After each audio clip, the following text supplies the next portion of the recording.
Hi there, welcome to the first ever episode of Bedtime Stories with Ronpon. I just moved to a new house, so I don't actually have any of my curtains up or anything to block the echo, so I apologize if it's a bit echoey, but I wanted to get a video out because it's been a while. So if you're in for Super Ronpon Natural, don't worry, that's on its way soon, but for now, let's start this new project, which is just me telling bedtime stories. Sometimes people say my voice is calming, so I'm going to try to use that. I'm just trying to have a bit of a lower effort series because the Super Ronpon Natural stuff takes so long. I'm talking several days of consistent work, and that's just not sustainable if I want to have a decent pace of videos. So for this, I'm hoping to have one out ideally every night, so it can be like a routine. But we'll see how it goes. For the first bedtime story, I have The Sinking Village. It's in a fairy tale style. Once upon a time, in the magical land of Glandor, there lived an old man named Orwin. He lived in a small, peaceful village called Rillstone, nestled between two hills and a great river, where he worked as a healer. The villagers loved Orwin for his wisdom and gentle hands that could soothe fevers, mend broken bones, and brew potions to cure almost any ailment. But one day, something strange began to happen. The ground in the village started to sink ever so slowly. At first it was hardly noticeable, just a few sunken patches in the gardens or slight tilts in the wooden fences. But soon the villagers realized that their homes were slowly sinking into the earth, as if the ground beneath them was being swallowed by some unseen force. Orwin, who had seen much in his long life, felt a deep worry settle in his heart. He had no remedy for sinking ground. The village elders gathered and decided to leave Rillstone, but Orwin refused to abandon his home. He had lived there all his life, and he loved the land too much to walk away. "I will find a way," he told the villagers. "There must be something we can do." Late that evening, Orwin sat on the edge of the village well, deep in thought. The stars above twinkled, as if they too pondered the mystery of the sinking village. As Orwin lowered his gaze, he noticed something odd. A small hole not far from the well, larger than any of the other sunken spots. He approached the hole and prodded it with his cane, and to his astonishment, the ground beneath it quivered. A deep, gruff voice suddenly called out, "What do you want, old man?" Startled, Orwin leapt back, only to find himself face to face with a peculiar sight. Emerging from the hole was a small creature, no larger than a badger, but shaped like a man. His skin was the color of dirt, and his eyes glimmered like polished stones. "Who are you?" Orwin asked, once his heart had stopped racing. "I am the Mole King," the creature replied with a grumble. "I come from my kingdom, deep beneath your village." Orwin had heard tales of the Mole King, a stubborn creature that ruled over the underground tunnels. Few had ever seen him, and even fewer dared to speak with him.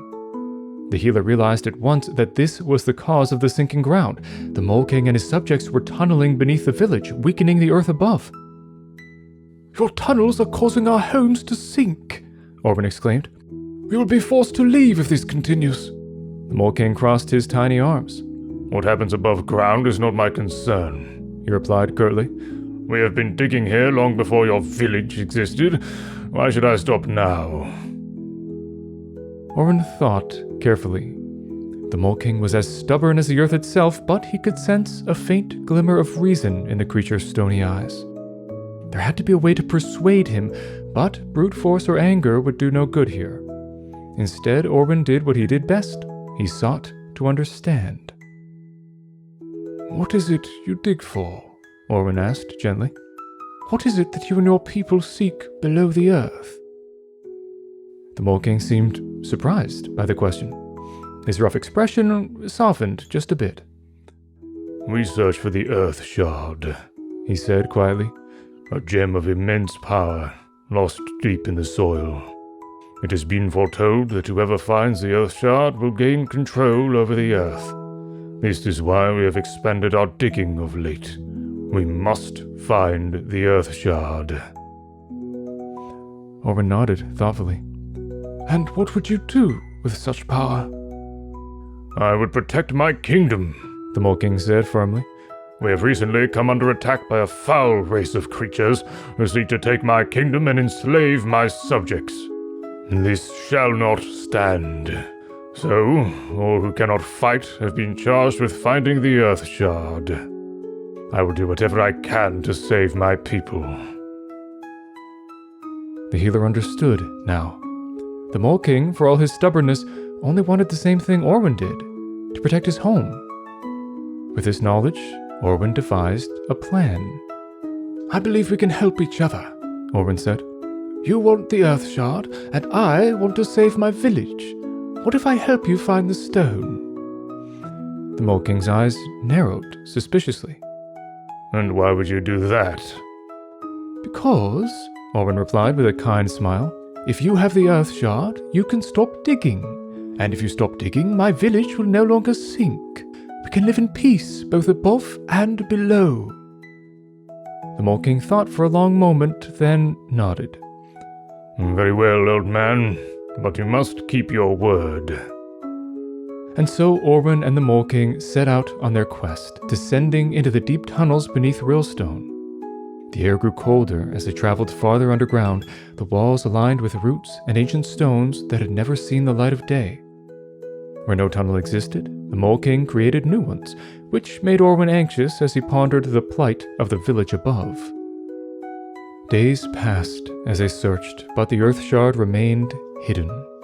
As they journeyed deeper, Orwin's age began to weigh on him. His limbs ached from crawling through narrow passageways, and his breath came in ragged gasps in the thick, stale air of the tunnels. But the old healer pressed on, determined to save his village. On the 5th day of their search, Orwin collapsed in a narrow passage, his face pale and his body trembling. The Mole King scurried to his side, his small hands tugging at Orwin's sleeve. Old man, you cannot go on like this, the Mole King said. You are too frail. Orwin smiled weakly and shook his head. I will be fine, he said, though he knew his strength was fading. But as he lay there, struggling to catch his breath, he heard a faint sound, like a heartbeat pulsing through the earth itself. The Earth Shard, Orwin whispered. We're close. The Mole King listened, his sharp ears twitching as he too heard the rhythmic thrum. They followed the sound through the earth until they reached a vast underground cavern. There in the center, embedded in the earth, was the Earth Shard, a gem the size of a boulder, glowing faintly with an inner light. The Mole King's eyes widened with awe. We've found it, he whispered. But as Orwin approached, he saw something that made his heart sink. The Earth Shard was cracked. Its power was leaking into the earth, causing the ground above to shift and sink. Orwin knew that it would have to be mended if it was to be of any use to the Mole King.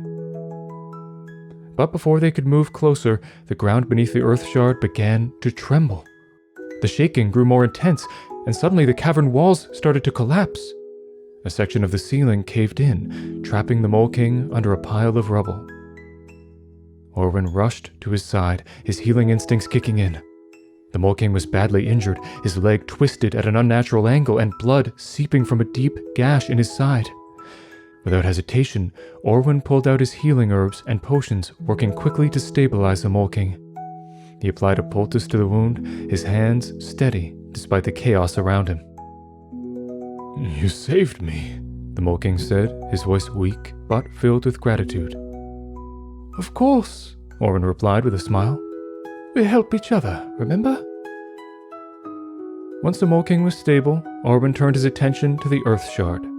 Using his knowledge of ancient magic, Orwin crafted a potion from the rare herbs he had brought with him. Carefully, he poured the potion over the Earth Shard, sealing its cracks and stabilizing its energy. The gem's glow intensified, and the ground stopped trembling. It is done, the Mole King said, a note of relief in his voice. Once he was well enough to walk, they made their way back to the Mole King's kingdom, soon returning with more mole people to retrieve the Earth Shard. True to his word, the Mole King and his subjects ceased their tunneling. The village of Rillstone stopped sinking, and the mole people were able to live in peace once more, the invaders cast out with the power of the Earth Shard. As for Orwin, he continued to live in his small cottage, content knowing he had saved his friends both above and below the ground. Occasionally he would visit the Mole King, and the two would share stories of their homes. And so, Glandor was a little safer and a little more united, thanks to the old healer and the stubborn king of the earth.